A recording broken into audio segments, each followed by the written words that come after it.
Assalamualaikum warahmatullahi wabarakatuh.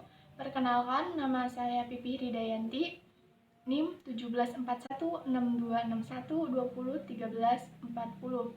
Saya dari kelas MN17C. Terima kasih sebelumnya saya ucapkan kepada dosen pengampu mata kuliah Pendidikan Kewarganegaraan, yaitu Bapak Dr. Andes Haji Maman Mulyakarnama, SEMM, mengenai bab 5 tentang edukasi demokrasi di Indonesia. Nah, hampir semua negara di dunia meyakini demokrasi sebagai tolok ukur tak terbantah dari keabsahan politik. Keyakinan bahwa kehendak rakyat adalah dasar utama kewenangan pemerintah menjadi basis bagi tegak kokohnya sistem politik demokrasi. Saat ini, hampir semua negara mengakui bahwa sistem pemerintahannya adalah demokrasi. Ini menunjukkan bahwa rakyat diletakkan pada posisi penting, walaupun secara operasional implikasinya di berbagai negara tidak selalu sama. Esensi demokrasi. Pengertian etimologis demokrasi. Dari sudut bahasa, demokrasi berasal dari bahasa Yunani, yaitu demos yang berarti rakyat dan kratos atau kreten yang berarti pemerintah atau kekuasaan. Jadi demos kreten atau demos kratos berarti pemerintahan rakyat atau kekuasaan rakyat. Nah, konsep demokrasi lahir dari Yunani kuno yang dipraktikkan dalam hidup bernegara antara abad ke-4 sebelum Masehi sampai ke-6. Demokrasi yang dipraktikkan pada masa itu adalah demokrasi langsung atau direct demokrasi. Artinya, hak rakyat untuk membuat keputusan-keputusan politik dijalankan secara langsung oleh seluruh rakyat atau warga negara. Demokrasi atas dasar penyaluran kehendak rakyat ada dua macam. Yang pertama ada demokrasi langsung, adalah paham demokrasi yang mengikutsertakan setiap warga negaranya dalam permusyawaratan untuk menentukan kebijakan umum dan undang-undang. Yang kedua ada demokrasi tidak langsung, yaitu adalah paham demokrasi yang dilaksanakan melalui sistem perwakilan, biasanya dilaksanakan melalui pemilihan umum. Nah, yang kedua ada pengertian terminologis demokrasi. Ada satu pengertian yang dikemukakan pada tahun 1863 oleh Abraham Lincoln yang mengatakan demokrasi adalah pemerintahan dari rakyat, oleh rakyat, dan untuk rakyat. Dalam demokrasi, kekuasaan pemerintah di negara itu berada di tangan rakyat. Rakyat adalah pemegang kekuasaan tertinggi atau kedaulatan di negara tersebut. Pemerintah yang menempatkan rakyat sebagai pemegang kekuasaan tertinggi disebut pemerintahan demokrasi.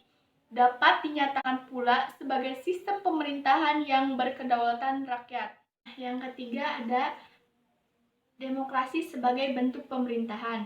Demokrasi adalah salah satu bentuk pemerintahan, tetapi saat ini demokrasi dipahami lebih luas sebagai sistem pemerintahan atau politik.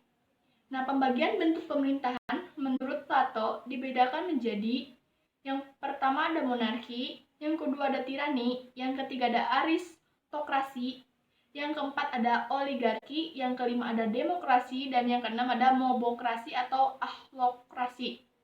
Nah, bentuk pemerintahan monarki, aristokrasi, dan demokrasi dikatakan bentuk pemerintahan yang baik, sedangkan bentuk tirani, oligarki, dan mobokrasi adalah bentuk pemerintahan yang buruk. Yang keempat, ada demokrasi sebagai sistem politik.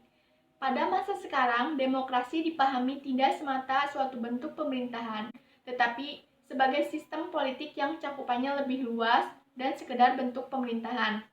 Sistem politik dibedakan menjadi dua menurut Huntington 2001, yaitu sistem politik demokrasi dan sistem politik non-demokrasi.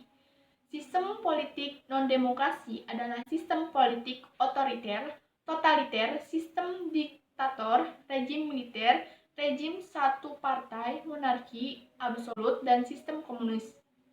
Nah, yang sedangkan sistem politik pemerintahan demokrasi adalah sistem pemerintahan dalam suatu negara yang menjalankan prinsip-prinsip demokrasi. Yang kelima ada demokrasi sebagai sikap hidup. Pemerintah atau Sistem politik demokrasi tidak datang, tumbuh, dan berkembang dengan sendirinya. Demokrasi membutuhkan usaha nyata dari setiap warga maupun penyelenggara negara untuk berperilaku sedemikian rupa sehingga mendukung pemerintahan atau sistem politik demokrasi. Perilaku yang senantiasa bersandar pada nilai-nilai akan membentuk budaya atau kultur demokrasi. Nah, yang ketiga, ciri demokratisasi. Ada tiga. Yang pertama, berlangsung secara evolusioner. Yang kedua, proses perubahan secara persuasif, bukan koersif. Yang ketiga, proses yang tidak pernah selesai. C. Demokrasi di Indonesia. Yang pertama, demokrasi desa. Bangsa Indonesia sejak dulu telah mempraktikkan ide tentang demokrasi, meskipun masih sederhana dan bukan dalam tingkat kenegaraan.